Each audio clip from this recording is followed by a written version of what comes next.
ഞാൻ മനസ്സിലാക്കിയത് മനു തോമസിനെതിരായിട്ട് പാർട്ടി ഇതുവരെ ഒരു ആരോപണം പറഞ്ഞിട്ടില്ല. മനു തോമസ് പാർട്ടി നേതാക്കന്മാർക്കെതിരെ ആരോപണം പറയുമ്പോഴാണ് മനു തോമസിനെതിരായിട്ട് ആരോപണം പറയുന്നത്.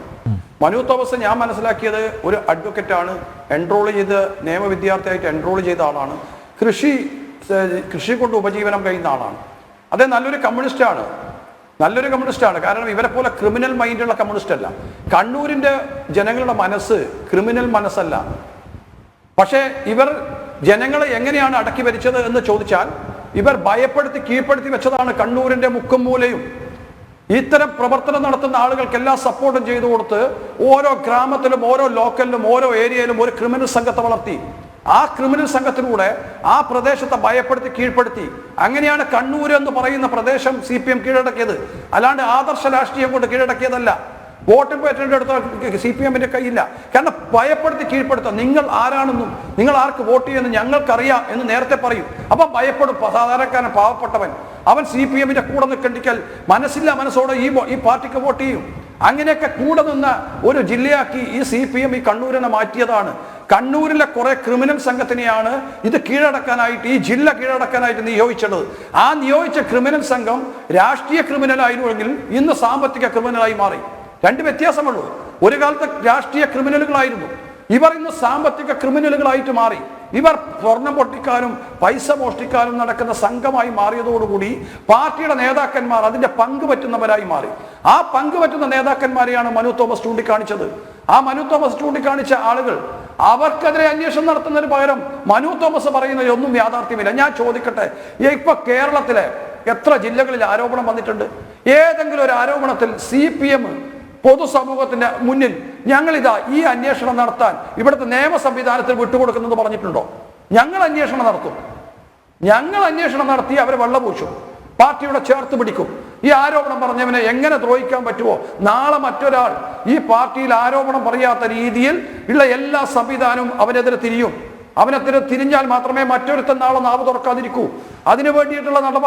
അല്ലാതെ ഏതെങ്കിലും നിയമവ്യവസ്ഥയ്ക്ക് വിട്ടുകൊടുത്തിട്ടുണ്ടോ? ഞാൻ ചോദിക്കട്ടെ. CPM-ന് ഭയമില്ല, മടിയിൽ കനമില്ല, ഞാൻ എൻ്റെ മകനതിൽ പങ്കില്ല, എനിക്കതിൽ പങ്കില്ല എന്ന് പറയുന്ന ജയരാജനും MP ജയരാജനും P ജയരാജനും ഒക്കെ ഈ അന്വേഷണം CBIക്ക് വിടട്ടെ. ഞങ്ങൾക്ക് സന്തോഷമേ ഉള്ളൂ. കാരണം ഈ ക്രിമിനൽ സംഘം ജില്ലക്ക് പുറത്ത്, സംസ്ഥാനത്തിന് പുറത്ത് നിരവധി സംഭവവികാസങ്ങൾ നടത്തിയിട്ടുണ്ട്. അതൊന്നും പിടിക്കപ്പെട്ടിട്ടില്ല എന്നും അതെല്ലാവർക്കും അറിയാം. TP വധക്കേസിൽ ഞാൻ ചോദിക്കട്ടെ, ഈ വധം നടന്നപ്പോ മാഷാ അള്ളാ എന്ന സ്റ്റിക്കർ ഒട്ടിച്ചു. മുടക്കോഴി മഴയിൽ പ്രതികളെ പിടിച്ചു. ഈ പ്രതികളെ പിടിച്ചപ്പോ വടകര ജയിലിൽ അടച്ചപ്പോ അവിടെ അന്ന് രാവും പകലും സന്ദർശിച്ചത് ഇന്നത്തെ സ്പീക്കർ, അന്നത്തെ DYFI നേതാവാ.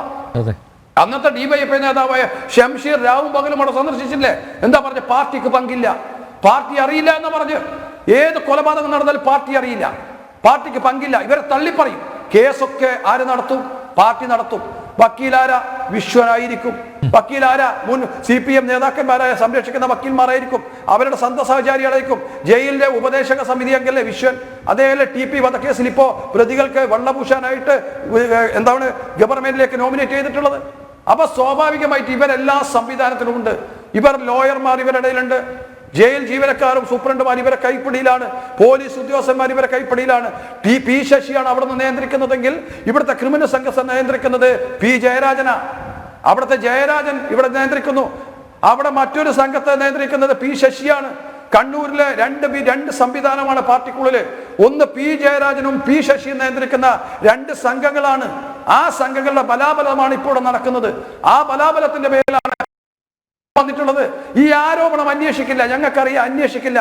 കാരണം CPM പെട്ടിട്ടുള്ള അഗാധമായ ചുഴിയിലാണ്. ഒരിക്കലും നീന്തി കയറാൻ പറ്റാത്ത അഗാധമായ ചുഴിയിൽ ഈ പാർട്ടി പെട്ടിട്ടുണ്ട്. അപ്പൊ അതിനെങ്ങനെ സംരക്ഷിക്കണം? ഇവരെ ചേർത്ത് പിടിച്ചേ പറ്റൂ, ഈ ക്രിമിനൽ സംഘത്തെ. കാരണം ഇവർ ഇനിയും പലതും വിളിച്ചു പറയും. ആകാശ് തില്ലങ്കരനെയും അർജുൻ നായങ്കരനെയും TP വധക്കേസിലെ പ്രതികളെയും ഒന്നും സംരക്ഷിച്ചില്ലെങ്കിൽ അവരൊക്കെ പലതും വിളിച്ചു പറയും. അപ്പൊ പലതും വിളിച്ചു പറയുന്നത് പേടിച്ചിട്ടാണ് മുഖ്യമന്ത്രി പോലും നിയമസഭയിൽ വരാഞ്ഞത്. മുഖ്യമന്ത്രി നിയമസഭയിൽ വരാതെ പോയത് ഇവർക്ക് എന്തിനാണ്? ഇപ്പോ ഇവരുടെ ഇതാ ഞങ്ങൾ സംരക്ഷിക്കുന്നു, നിങ്ങൾ നോക്കൂ, ഞങ്ങൾ നിങ്ങളെ പുറത്തുവിടാൻ എല്ലാ ഒരുക്കങ്ങളും ചെയ്യുന്നു. പക്ഷെ എന്ത് ചെയ്യാനാ? ഇവിടെ സംവിധാനത്തിൽ പറ്റുന്നില്ല എന്ന് ഈ കുടുംബത്തെ ബോധ്യപ്പെടുത്തണം. അല്ലെങ്കിൽ ഇവർ പലതും വിളിച്ചു പറയും.